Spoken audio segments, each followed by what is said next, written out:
Percebendo que os outros machos estão distraídos, o velho macho arrisca uma aproximação. Mas ele é visto.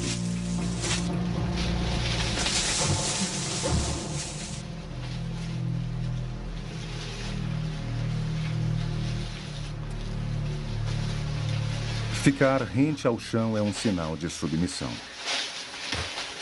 Mas apesar disso, o macho mais forte arranca um pedaço de pele dele. Ele até a come.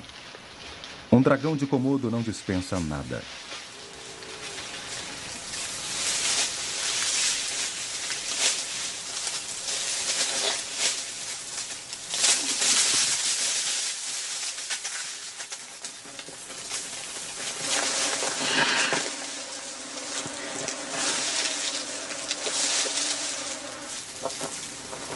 Sem comida, o velho macho vai ficando cada vez mais fraco.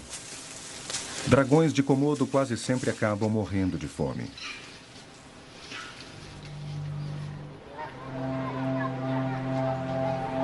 O único grande povoado na ilha de Komodo é o vilarejo de Komodo, com cerca de 800 pessoas.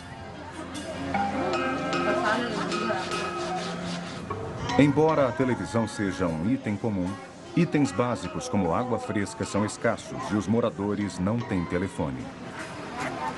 A cidade mais próxima fica a 6 horas de barco.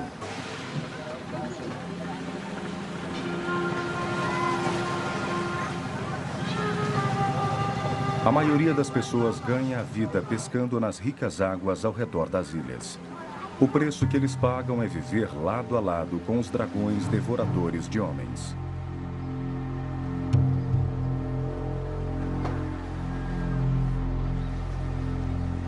É um relacionamento desconfortável.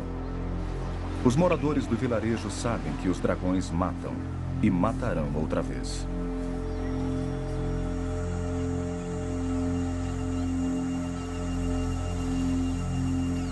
É a estação da seca. Os riachos na ilha secaram. Os dragões geralmente conseguem água de suas vítimas, mas como foi afugentado para longe da carcaça, o velho macho é forçado a ir até o vilarejo para tomar água.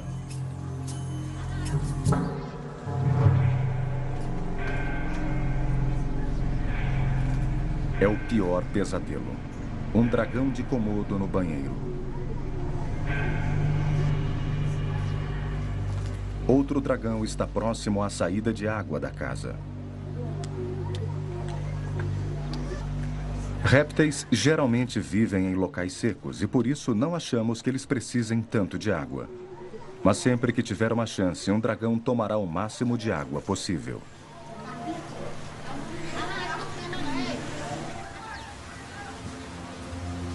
O velho macho está rodeando um cemitério.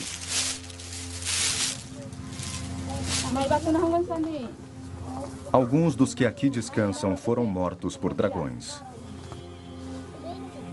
Mesmo os mortos já foram um alvo. Antigamente, os corpos eram enterrados no solo com pedras ao redor e os dragões às vezes os desenterravam. Talvez este velho macho se lembre de alguns banquetes repulsivos.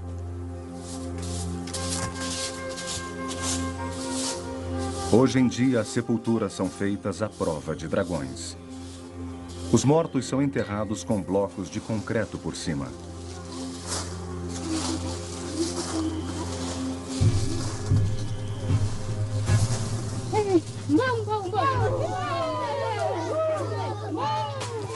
A experiência ensinou aos moradores do vilarejo que os dragões geralmente não são agressivos e que algumas pedras bem posicionadas provavelmente os desencorajarão.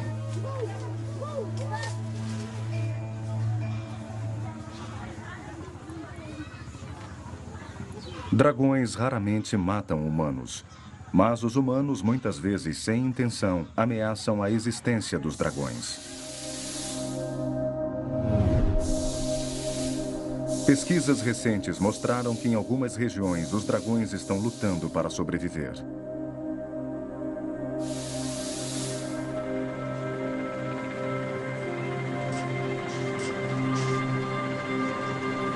Os vilarejos e cidades estão crescendo depressa, e nos locais onde as florestas foram derrubadas para dar lugar aos novos povoamentos, os dragões de Komodo estão entre as primeiras espécies a desaparecer. A população local também caça os animais que servem de alimento para os dragões.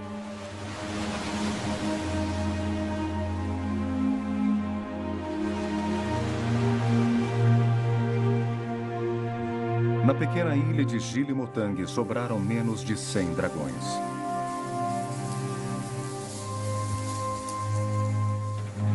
É provável que caçadores ilegais fora do Parque Nacional tenham matado todos os servos daqui. Os dragões estão lutando para sobreviver. Antigamente víamos muitos cervos nesta ilha, mas agora nós temos a impressão de que não há mais grandes mamíferos. Então, os dragões de Komodo aqui em Gili-Motang recorrem basicamente a pequenos vertebrados, lagartos, ratos e pequenos mamíferos. 100 servos para caçar são os dragões maiores os que mais sofrem, e isso significa os machos. As análises do sangue mostraram que a procriação consanguínea está se tornando um problema na ilha. Se num certo ponto descobrirmos que a diversidade genética está muito baixa, então teremos que considerar programas que envolvam a reintrodução de animais de outras populações no parque.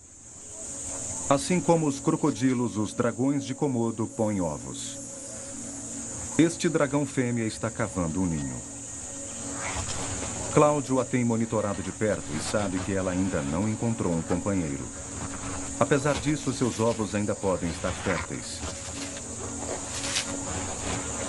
Este é um incrível retrocesso de quando a vida na Terra começou. Uma era em que todos os animais se reproduziam sem acasalar. Os cientistas chamam isso de partenogênese. Até agora, a partenogênese tinha sido vista somente em animais cativos. E todos os filhotes que nascem desse tipo de reprodução são machos.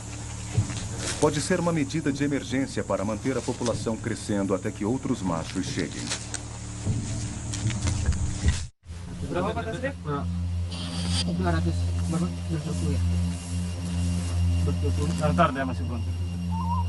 O trabalho de Cláudio está mostrando que os dragões são os mestres da sobrevivência. Agora que os servos de Gili-Motang foram caçados, os dragões estão com apenas 3/4 do tamanho que tinham há 10 anos.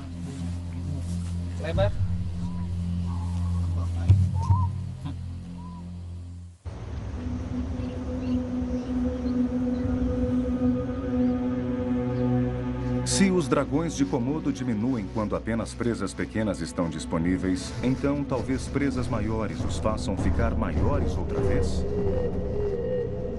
Por volta de 1,5 milhão de anos atrás, essa parte do mundo foi o lar de uma criatura chamada Stegodon, um elefante em miniatura com cerca de 1,5 metro de altura. Naquela época, um parente do dragão de Komodo, Megalania prisca, chegava a 6 metros. 2 vezes o tamanho de qualquer lagarto encontrado hoje.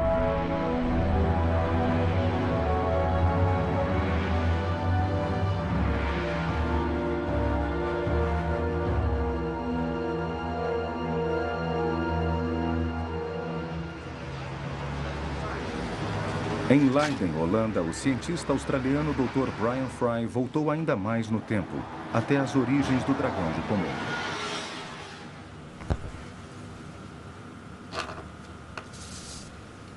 Os dragões de Komodo geralmente são vistos como dinossauros vivos, mas não são. Eles são lagartos. Estão bem lá no início da árvore genealógica dos lagartos. São um tipo muito especial de lagartos, mas são lagartos. Ironicamente, na verdade, evoluíram no fim do reinado dos dinossauros. O retrocesso aos ancestrais dos dragões foi feito quando Brian escaneou a cabeça de um dragão de Komodo morto há muito tempo.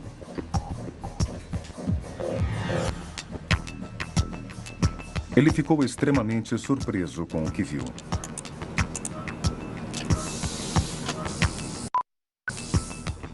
Esses pontinhos são as milhares de glândulas de muco que produzem a saliva do dragão. Mas por baixo é possível ver uma glândula muito maior. É uma enorme glândula de veneno, com dutos de distribuição entre os dentes. A presença do veneno foi a pista vital de que Brian precisava para chegar até o primeiro ancestral do dragão de Komodo.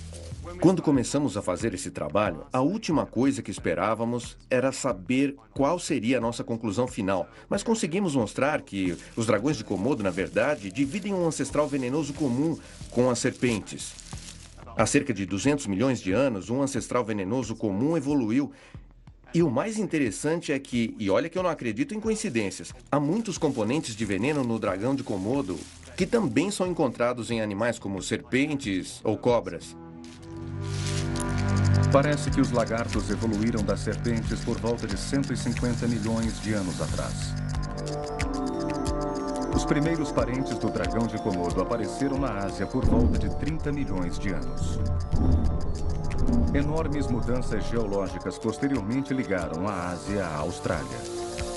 E os lagartos se espalharam.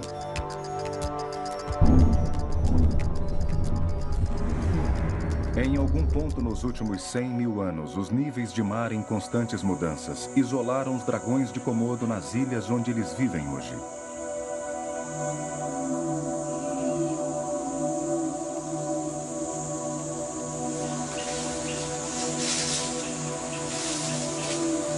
Um milhão de anos atrás, uma fêmea de dragão pode ter caminhado nessas florestas com a mesma missão que esta tem hoje. A estação de acasalamento em Komodo está no auge e esta fêmea abandonou seu parceiro para encontrar um local para um ninho.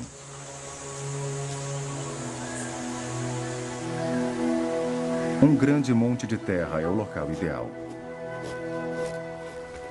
Mas no momento este já tem inquilinos. Um local de aves da família das Megapodidae. Não é surpresa que Megapodidae signifique pés grandes. O monte de terra é o ninho das aves. Os ovos dentro dos buracos são mantidos aquecidos pelos elementos em decomposição amontoados em cima deles.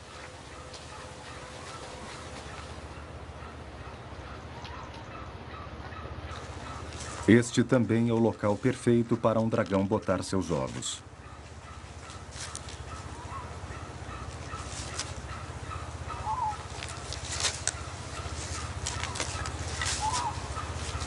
Ao redor da parte externa do monte é possível ver outros buracos. É um sinal de que um dragão fez seu ninho aqui antes. Eles são chamados de buracos falsos e não sabemos com certeza por que os dragões os cavam. Talvez seja para confundir porcos selvagens que procuram ovos de dragão para comer.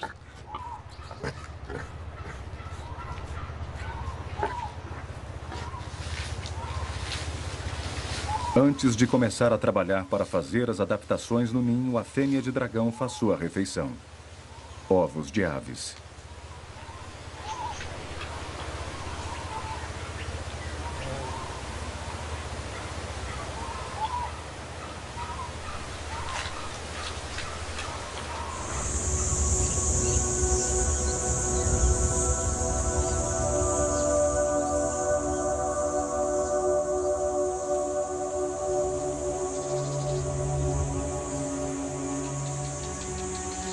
Na ilha de Komodo há mais machos maduros do que fêmeas. Então as fêmeas não têm dificuldade para encontrar um parceiro disposto a acasalar.